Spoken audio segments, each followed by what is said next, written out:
It's the In Wheel Time Car Show, your weekly go-to all things automotive place. Today, coming to you from the monthly Tailpipes and Tacos Cruise-In at the Lupe's, inside the Loop on the Southwest Freeway near Kirby.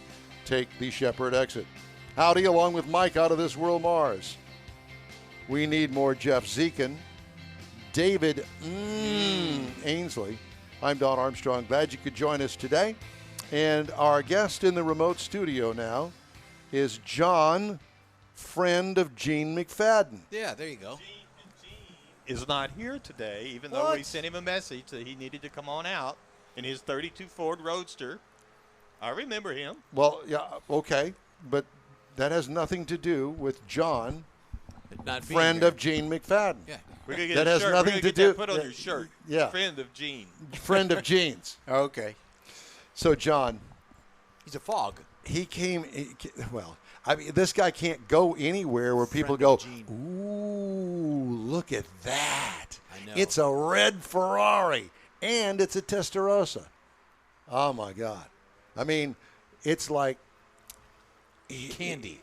Yeah, well, I was going to say it's like Sunday morning coming down. It's like bacon and eggs. It's just like all the good stuff rolled into one. And a cup. You smell the coffee. So Gene, God, scratch that off of there. Thank you, John. So John, let me ask you, what year is it? A little bit about this car. It's a 1995 Ferrari F512M, which was the last year for the Testarossa. And so Ferrari decided to make this a very special car, and they did a lot of different things to it from the standard Testarossa, including all the improvements. Testarossas were built from about 84 to 94, actually, and then this car. And it's called F512M, F being Ferrari, 5 being the 5-liter engine, and 12 being 12 cylinders, and M being modified for this last year. My car is number 3 of 75. Oh my God, how cool is that? Did you buy it new? I did not. I bought it in 2009 from the Ferrari dealer in Salt Lake City. I found it on the internet. So you were looking for something Ferrari, or looking for this car in particular? I was looking for a car. I just had completed cataract surgery. I was able to see again. My garage was empty, and You I just thought, had the itch. It's time to buy another car. Yeah. There you go. Well, I'll tell you. And the price of Ferraris were down in 08, 09, and I determined that was a good time to look and buy a low production car. Did you own a? That hopefully I would not lose too much money when I sold. Did you own a Ferrari before? I did not. And so, did you go and drive the car before you bought it, or you just bought it? I definitely went to drive it. I went up to Salt Lake, and I drove it there with can't remember that guy's name. I will in a minute. It's Sean Harris. And I drove it. It felt good, and so I decided to hit my 401k up hard. That's good. Diversify a little bit. Yeah. There you go. So, what kind of transmission does it have in it? It has the Millennial anti-theft system in it. Very good. So it's a manual. Which means it has a clutch and it's a 5-speed. A 5-speed, okay. And it has a gated shifter, which is pretty typical. Oh, yeah, well, that is Italian, typical, yeah. Sure, absolutely. And the engine, it's a 12-cylinder engine, and you said it's what, 5 liters? Yes. So little bitty pistons in it. Little tiny pistons. Little bitty tiny pistons that run real fast. Yeah, and you could. I brought some. He has got a He's book got a over whole here. book. He's got a whole manual. I mean, I drive this car all the time and everywhere, and I take care of it. So you should look at this engine. This was Ferrari's race engine in the early 80s, and they scaled it up from 3 liters to 5 liters and built that car around the engine. That car, how much? Do you know how much horsepower it's got? Yes, 440. Oh, horsepower. 440, and the engine's right behind your head. And one of the things they changed about it, they were trying to take weight out of the car for the last year, and they did take 250 pounds out of the car, but they put titanium rods in it. Oh, wow. They wanted to make sure that it didn't throw a rod. What's the red line on that thing? 8,000 RPM? 75. I was close, because I've heard that car, not that particular car, but I've heard those Ferraris up there at the red line, and they sing. Well, we all have seen Ford versus Ferrari in the dramatic scene when they were racing there. Here's the Ferrari at 9,000 RPM, and the Ford at 7,000. Yeah. And they're side by side, and of course the Ferrari engine blows up. Yes. Yeah. Well. But that's the best high RPM experience in a movie. That's the high point of that movie. Well, it's what a great movie. I mean, we had a chance to talk to the guy that supplied the cars. Mm-hmm. But hearing it. Yes. Hearing that, as you were referring to earlier. There's no other sound like that. That's an incredible moment to hear those two engines. Yes, it is. And I assume that was fairly accurate in the movie. Oh, yeah. Yeah. What it was. Yes. So, do you have to service it a lot? Change the spark plugs. I mean, do the tune-up stuff with it. Yeah. How many clutches have you been through? Still on my first clutch. I've never heard of Ferraris having a clutch problem. When I bought the car, Driver. it had 32,000 miles on it. Now it has 73,000 miles. Well, you drive this car. Drive it. That's cool. You said you got it out of Salt Lake, you said? Yeah. No. And it's had one engine out service 2 years ago, which is the basic 30,000 mile service. And Mark, the guy that did it, said my clutch was good. Now, Barrett Jackson's going on right now in Houston. You got any ambition to go there and maybe pick something up? I do not. Okay. Have you ever been to those? He doesn't need anything more than that. Well, you might need a companion for it. He said his garage is empty. Well, it was. It was. My garage is no longer empty. Oh, okay. Do you have all the Ferrari memorabilia plastered on the walls in there? I do not. I'm a low profile Ferrari You got it on your shirt. The sleeper. Right? No. That's not what the LGF 04 is? LGF stands for Let's Go Fishing. Oh. and FOG is a friend of Gene. With my friends from Trinity University. There you go. Yeah. Gotcha. Now, are you Houstonians? You grew up here? I did not. I grew up in a little town in central Texas called Bangs. It's right in the middle of the state. Awesome. Bangs. Awesome. Okay. Is that anywhere close to Dime Box? No. Okay. But you may have heard of Brownwood. Yes. That's where. There's a cool school there. Yeah. Cool school. Howard Payne. Yes. Howard Payne University. There used to be a guy that ran around in a little English Ford with a big block under the hood out there. No. Yeah. Anyway. Were you in He a wouldn't fraternity know. out there? That was a different job a long time ago. I was on a horse and in a pickup when I was growing up. Oh, boy. Were you? Were you out there? Your parents' farm or something out there? Yeah. That's a good-looking car. Yeah. Good. Well, And I'll say this. My horse now with 4 tires yes. Yeah. is so much better than Yes, it is. horses with a hoof. Well, I'll tell you, it's a beautiful car. Do you wash it yourself?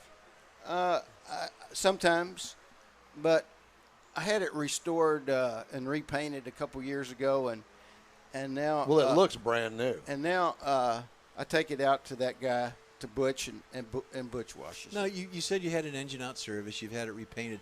Is all this documented for Ferrari? Because doesn't Ferrari keep track of all their vehicles overseas and how the owners take care of them? I'm not a pedigree person. Okay. Good for you. That, in fact, so at the last Keels and Wheels, Yeah. I exhibited, and I didn't do well there. And talking afterwards, that car has too much John underneath the hood, under by the engine. Yeah. Because I'm a driver like I told you, and I've done quite a few things to that car to make it more reliable, and the judges don't like Oh, it. yeah. Oh, yeah. No, I totally get want that. What do they know? They don't know anything. Well, I mean, that's kind of like my Corvette. I mean, it's had things done to it. Like, for instance, it's got a K&N filter package on it. Yeah. Good for me. I'm going to drive the car. I'll open the hood if somebody wants to see underneath there, but it's not some trailer queen that I'm showing at car shows. Right. I like driving, and you obviously like driving your car. I do. Yeah. And I want it to be reliable, and so I've done things like I put another electrical circuit into the fans, so I can always turn on one of those. It has 2 cooling fans. There's a toggle switch back there that I can turn on one of the fans if in case that cooling system dies. Interesting. I have a tubby exhaust system, which is kind of similar to what you're that. Right. I've changed the radiators in it, and the radiators, I left them the silver aluminum because the welding on it is so nice. Yeah. Right. It's like jewelry. And it just has this incredible Heliarc welding around on it. And I didn't want to paint that black. Absolutely not. And my hoses are now blue silicone, and all that's no good to What's the Ferrari longest judge. trip you've taken in it? Well, let me see.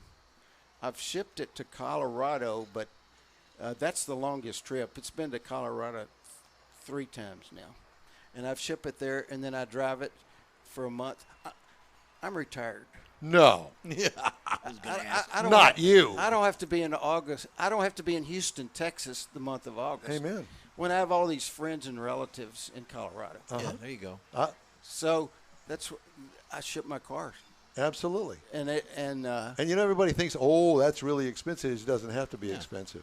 And I fly, and I fly on Southwest for $99. There you go.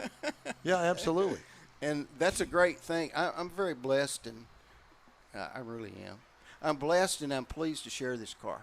And we thank you for sharing it with us, because and I don't everyone. believe I've ever talked to a Ferrari owner. Not that I have avoided them. It's not that. I just don't know anybody that owns a Ferrari. And that's why when I saw, I got to talk to this guy. Well, because everybody's got, and every car's got its own story.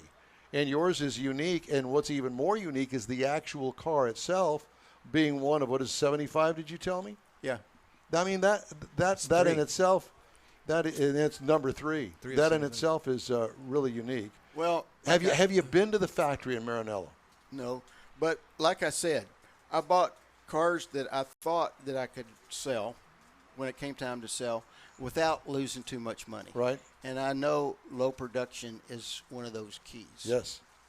And so, well, you weren't looking for that specific car. You just found it and said, I'm going to buy that one. Well, if it had been another car that wasn't as unique as that one, would you have bought another Ferrari just like it, a Testarossa that had, might have been car number 745? I don't think so. So you bought it because it's unique. Yeah. I bought it, like I said, I wanted to. I knew I was going to be a driver. I knew I was going to drive it a lot. So the appeal of low mileage was not going to be there for me. Right. Or I say the appeal, but the value. Right. The value of low right. mileage was never going to be there for me. So looking up what else creates value in a car is low production. That was the thought process. Okay. What other cars have you owned? What hot rods have you owned? Cars that you really like. Doesn't have to be a hot rod. What cars that you really liked that you've enjoyed? You really want to know Yeah. that? Sure. So when I graduated from college and went to work, I'm an engineer. Uh-huh. I bought a Jaguar XKE. Oh, nice. Man. And that came from Overseas Motors in Fort Worth. And then I had that car for a while. And meantime, I ended up with a job and employment in Houston. And I decided I could probably get another car. And I went over to Italian Motors here, and I was looking at the cars that they had there. They had Ferrari Dinos. They had several Ferrari Daytonas. They had Maserati Bora. Oh, wow. And the Bora was wrecked. And so I decided that would be a good little project for me. So I bought that wrecked 1973 Maserati Bora. And this was about 1976, I guess it was. Okay, yeah. So the Maserati, that was the first Italian car I had. And then since then I've had other BMWs and things like that. And then I went through this eye issue and I sold everything, and now I have a Ferrari and I have one more car. What is that? One more? One more. You'll see it sometime. I'll drive it over here. Okay. Oh boy. Well, this is the mystery man. I know. But I like street rods, and I really like 33 Fords, and that's kind of the next thing I'm looking at. I need a car that's a cruiser to haul my grandkids in. There you go. This thing, Yeah, is too much for my family. sure. Kind of a tight fit if you got more than one. Well, Here comes Grandpa in his Ferrari. That's right. And Grandpa's going to be looking for that four-door Ferrari. Yeah. Yeah. no, I really like the 33 Ford street rods, the American Speed 33. Are you familiar with that? I'm not, but I've heard of it. Well, that's probably my. Is it a kit car? No, it's a metal reproduction. You can look it up. 33 American Speed 33. Right. It's a 33 Ford, and everything about it is pretty classic. Is pretty much authentic, except it has a convertible top. The cockpit is bigger. It has roll up the windows in it go up and down, and it's an improved 1933 Ford, and it's all metal steel. They make it up in Michigan or Detroit or somewhere like that. and What's it engine called of again? your choice to put in it. Definitely, if I don't agree with these people that build all these cars and put LS motors in it. Put GM crate motors in there. My favorite motor is the Boss 302. Okay. Well, Well, that would fit. And that's going to be in my Ford. My 33 Ford's definitely going to have a Boss 302 motor in it. so it's not going to have a Coyote in it. It's going to have the Boss 302. I don't Standard classic. Yeah, I'm with you. I'm with you. And this, it has nothing to do with the fact that LS motors everybody puts them in because they're easy, they're reliable, they got plenty of horsepower. Just dial it in, whatever brand that you want in that LS line, you can dial it in And tub it out. And there's that. But I'm a believer that if you've got a Ford car, it needs to have a Ford motor in it. That's just who I am. You and I are on the same page on a few things here. Yeah, absolutely. Because, hey, Ford builds some pretty reliable motors, too, with plenty of horsepower. And let me tell you, that little car that you're talking about, that engine would be more than enough for that little car. Yeah. Yeah. But that doesn't solve the family problem. Well, the family problem is it's got a rumble seat and it's Oh, okay. Does it actually have a working rumble seat still? you can get it either way. Okay. Well, I would want mine with the rumble seat because Yeah. that's kind of cool. Yeah, I agree with you. Well, listen, man, it's been a real pleasure, and thank you so much Yeah, for thank you very much changing for your mind sharing. and coming and talking to us about the Ferrari. Well, like I said, I'm blessed to own that thing, and I'm really pleased to share it. Well, good. Thank you for that. Yeah. Now all you got to do is get Gene to come next time. Yeah. Well, Gene does come to these things. He's pretty busy. He went to Bonneville this year to the Salt With Lake. Andy. Yeah, We talked to Andy 2 weeks ago. I Yeah. believe. like Yeah. that, yeah. and actually, I just got back from Colorado, so Of course you did, because the first cold front is coming through here next week. And he drove his So, car back. Yeah. So, but anyway, and I talked to Gene, I guess, yesterday, and he's at a family wedding up in Arkansas somewhere. But he was saying if I could come by here, so I did. Yeah, Well, good. lucky Glad you because did. you got to meet us. I mean, that's that's what it's right. all about. It's not anything to do with the tacos or anything like Yeah. that.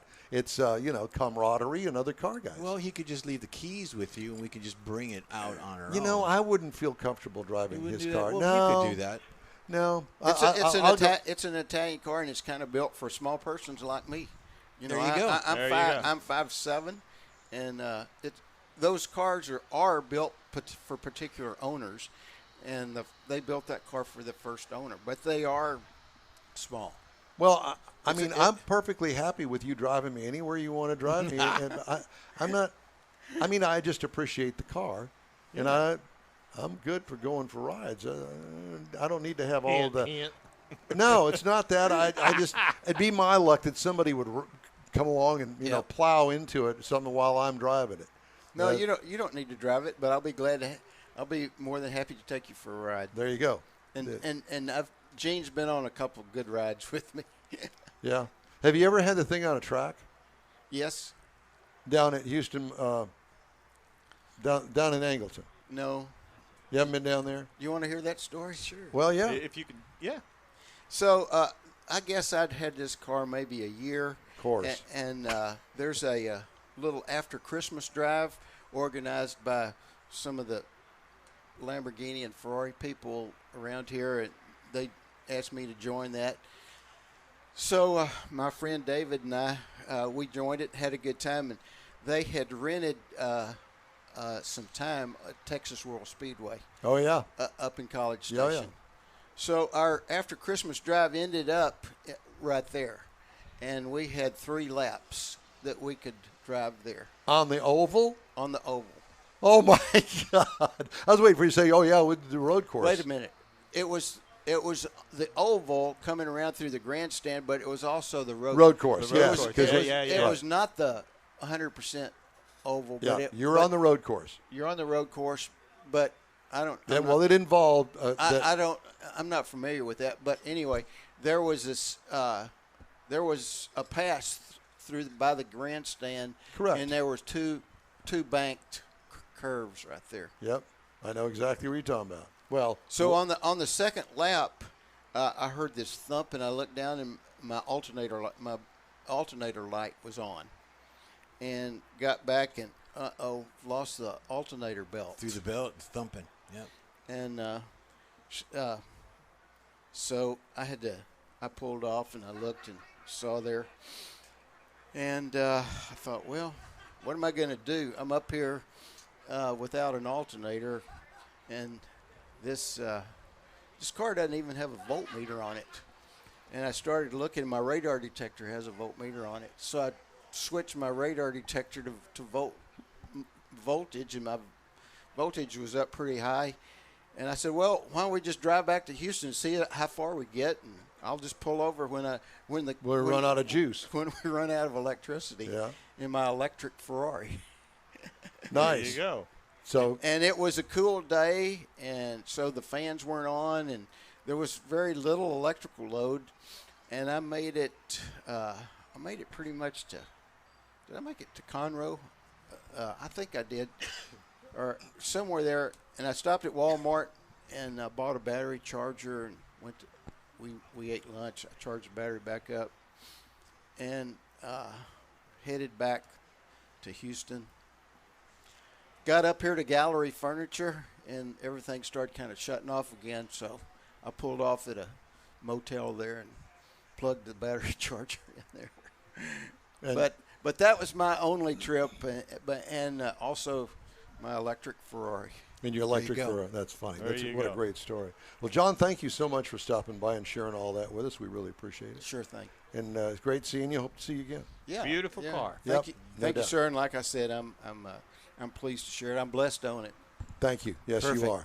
All right. A couple of stories before we wrap things up today. Tesla had nearly twice as many electric vehicles registered in the U.S. during the first 7 months of 2021 as the rest of the industry combined, accounting for 2 out of every 3 EV registrations. Tesla's U.S. registrations soared 75% through July to reach 168,000. Because Tesla doesn't report monthly sales results or sales by country, the registration data provides the most accurate view into its U.S. performance. So do you want to know the other electrics in order? I do. We're waiting. So at number 10 is the Kia Niro, 9 Audi e-tron, 8 Hyundai Kona, 7 Porsche Taycan. What? Yep. Volkswagen ID4, Nissan Leaf at 5. At number 4 is the Ford Mustang Mach-E. 3, the Chevy Bolt EV. And number 2, Tesla Model 3. And number 1 is Tesla Model Y. There you have it. A Taken. I've never heard of that. Yes, well, that's the electric Porsche.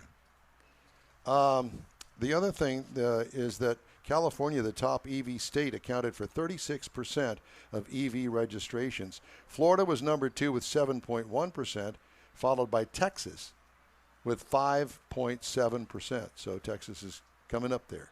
Florida, wouldn't it be a lot of golf carts down Florida. there too? Florida. It's Florida. This is for you. Okay. Cadillac is setting a new design tone with the Yes. Lyric, the electric vehicle that'll be a launch pad toward its plan to eliminate internal combustion engines by 2030. The crossover, due out early next year, kicks off the latest of many reinvention efforts that have had varying levels of success for the GM and luxury brand in recent decades. Designers borrowed embellishments from Cadillac's heritage while leveraging the styling freedom created by the new battery architecture to give the Lyric a low, wide stance. And I've seen pictures of it on TV during the commercial. They're nice. They added touches such as a lined jewelry drawer and a cantilever console inspired by grand balconies. Oh, yeah. Each component of the midsize crossover and all future Cadillac EVs is unique. It will not share parts with Chevrolet, Buick, or GMC. Damn them. I know. Could you read that again? That was nice. And General Motors is taking a more direct role with South Korea's LG Corporation, its longtime electric vehicle partner, in tracking down and fixing problems linked to battery fires and Chevy Bolts that threaten the strategic plans of both companies. So that's a story that we'll be watching for you and see how that all turns out, especially with the new Lyric right around the corner. You know, GM's got its own battery thing that they're trying to get started, and I got a feeling that this is going to kind of snowball, zip that along, and let's hurry up and get that going. Say goodbye to LG. Yep. Okay, we're going to wrap things up right after a quick break here on the In Wheel Time radio and internet program. Houstonian-owned Bayway Chrysler Dodge Jeep Ram has the most sought-after models in the Houston area today. When you're in the market for a new or used vehicle, you now have a place to go. General Manager Lincoln Stahl guarantees Bayway will beat any competitor's written price on the new vehicle you choose or pay you $1,000. Bayway Chrysler Dodge Jeep Ram is easy to get to on Highway 225 near Beltway 8 in Pasadena. Whether it's online or in person, you're welcome like one of the family. Bayway Chrysler Dodge Jeep Ram.com. Tailpipes and Tacos, Houston's premier monthly cruise-in, returns Saturday, September 18th at the Southwest Freeway Kirby location of Lupe Tortilla Tex-Mex. Tailpipes and Tacos is free and you're invited. Collector cars, hot rods, customs, magnificent originals, and resto mods will all be on display. If you're a Katy cruiser, make it a road trip, meet new friends, and see some different cruisers at the Lupe Tortilla Tex-Mex restaurant inside the Loop on the Southwest Freeway near Kirby. This is Houston's hottest cruise-in, Tailpipes and Tacos, inside the Loop at the Lupe Tortilla on the Southwest Freeway in Kirby, where you'll see the In Wheel Time car show. Get your ride ready and we'll see you at the Tailpipes and Tacos Saturday morning cruise-in, September 18th, 8 to 11 a.m., weather permitting. The next Katy Tailpipes and Tacos will be announced soon. We hope to see you next weekend at the Tailpipes and Tacos Cruise-In at the Lupe Tortilla Tex-Mex on the Southwest Freeway at Kirby. Be there. Gulf Coast Auto Shield has moved to a more convenient location. Now you can visit John Gray and his staff of dedicated professionals at their new shop on the South Sam Houston Parkway between Belford and Airport in Southwest Houston. Gulf Coast Auto Shield is the best at paint correction and ceramic coatings. Clear bras and custom wraps are specialties that only Gulf Coast Auto Shield installs with award-winning accuracy, and all their services come with a warranty. Lamborghini, Aston Martin, Porsche, and Ferrari owners depend on Gulf Coast Auto Shield for their specialty services, and you should too. The In-Wheel Time Corvette and Cutlass have both been massaged by Gulf Coast Auto Shield, so isn't it time your vehicle visit their new shop in Southwest Houston? Call John Gray today at 832-930-5655 or visit online at gcautoshield.com. That's gcautoshield.com. Paint, coatings, wraps, and more at gcautoshield.com. Well, that's a wrap for another episode of the In Wheel Time Car Show. When you're on Facebook, please give us a like, tell your friends about us, and share our junk, if you will. All right. You'll get Conrad's unicorn hunting features along with all things automotive all week long. The In Wheel Time Car Show streams live on Facebook, YouTube, Twitch, and InWheelTime.com every Saturday, 8 to 11 Central Time. Podcasts are available from your favorite podcast outlet 7 days a week. Special thanks to all of our guests today. The In Wheel Time Chief Engineer is David Ainsley. Our marketing manager and video technical director is We Need More Jeff Zekin. For booking agent and podcast man Mike Out of This World Mars and his royalty King Conrad DeLong, who'll be returning next week, I'm Don Armstrong. Today's show was produced by Pancho Villa.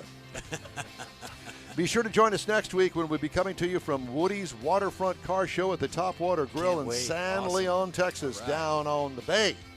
Have a great weekend. Stay safe and cool like you know you are, and we'll see you there. Take care.